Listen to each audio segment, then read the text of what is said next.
Hello, welcome back to The World's Worst Teachers. Today we are reading about Dr. Dredd and the Chair of 1,000 Farts.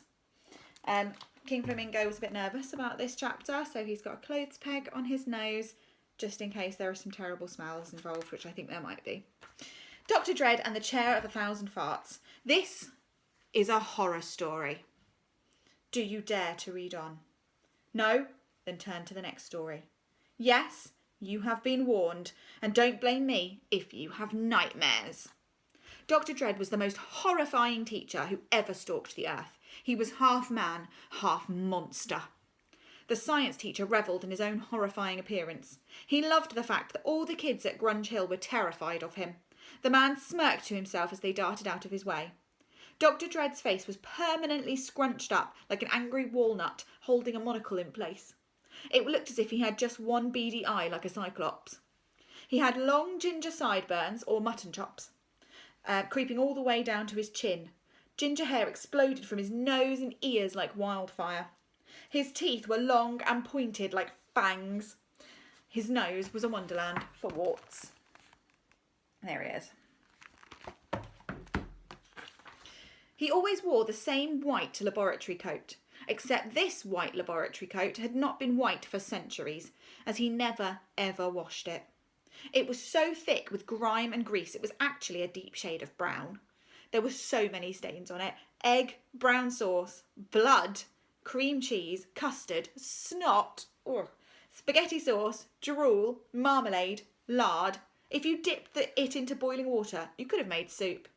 A soup that dinner lady Mrs. Splat might serve up. More of her wickedness later in the book. Dr. Dredd had sandals on his feet so he could show off his terrifying toes. They were a sight that would give you a fright, with their long claw-like nails, open sores and rancid foot cheese. Gross!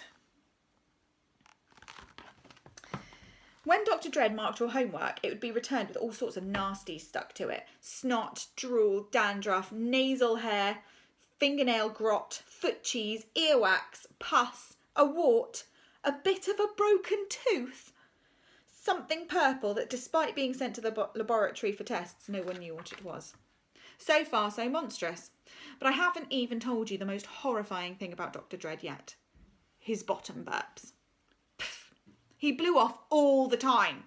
His trumps were so frequent that they might as well have been continuous, just constantly going. Pfft. There was less time when Dr. Dredd wasn't passing wind than when he was. The slightest movement was enough to make the teacher release his poisonous gas. Sitting down, pfft. Getting up, pfft. Bending over, pfft. Straightening up, pfft. Coughing, pfft. Sneezing, pfft. Throwing, pfft. Catching, pfft. Scratching an itch, pfft. Breathing, pfft. Blinking, pfft. Thinking. Pfft. Dr. Dredd's parts were so strong that they were actually visible. A trail of bubbles followed him around the school. His chair in the science room was known as the Chair of 1,000 Farts. Since Dredd sat there for hours at a time, releasing cubic metre after cubic metre of bottom gas, the chair was highly toxic. There it is.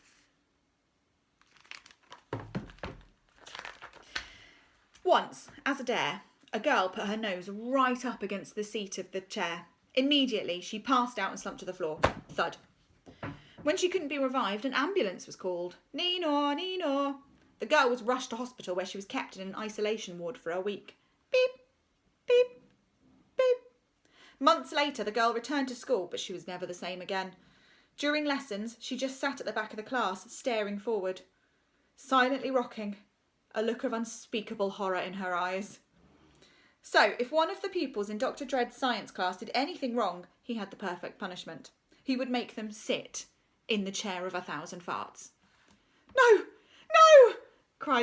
The child would cry. Not the Chair of 1,000 Farts! Anything but that! Dr. Dredd would grin, baring his fangs.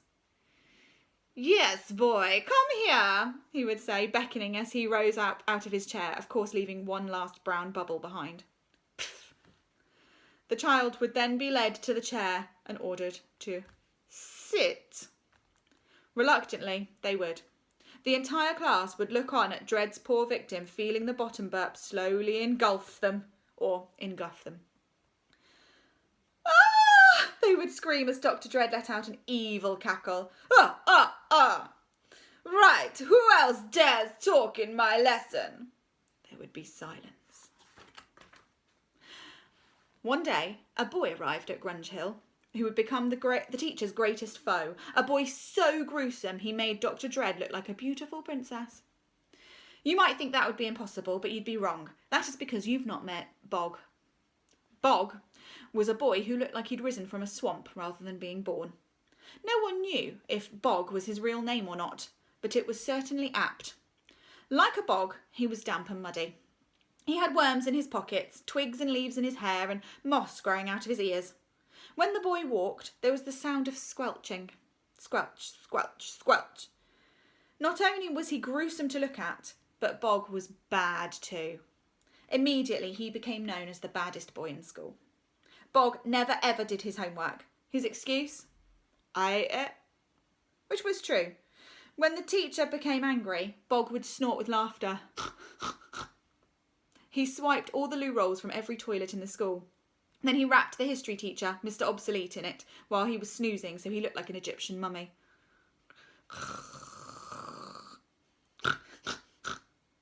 Next, he pinched the books from the library and tore out all the pages to wipe his bottom, even though he never normally even wiped his bottom. He put the wiggliest, waggliest worms inside the girls' shoes when they were outside playing netball. When they slipped their feet back into them, they were horrified. Ah! Yuck!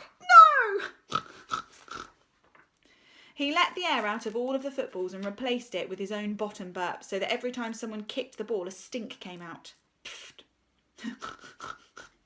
He snotted on the floor just outside the boys' toilet until he created a big pool. Then he hid behind the lockers and watched as boy after boy slipped over on their bottoms. Slide, oof. That one's made me feel a little bit sick. He started a snowball fight with mashed potato in the dining hall. Bog made sure every kid got hit with a mash ball right in the face. Split, splat, splot. He nicked a pot of purple paint from the art room. He then painted his bottom purple and covered the walls in bum prints. Splut. He dropped a slippery, slappery, slubbery slug down the back of the head boy's shirt. Ah!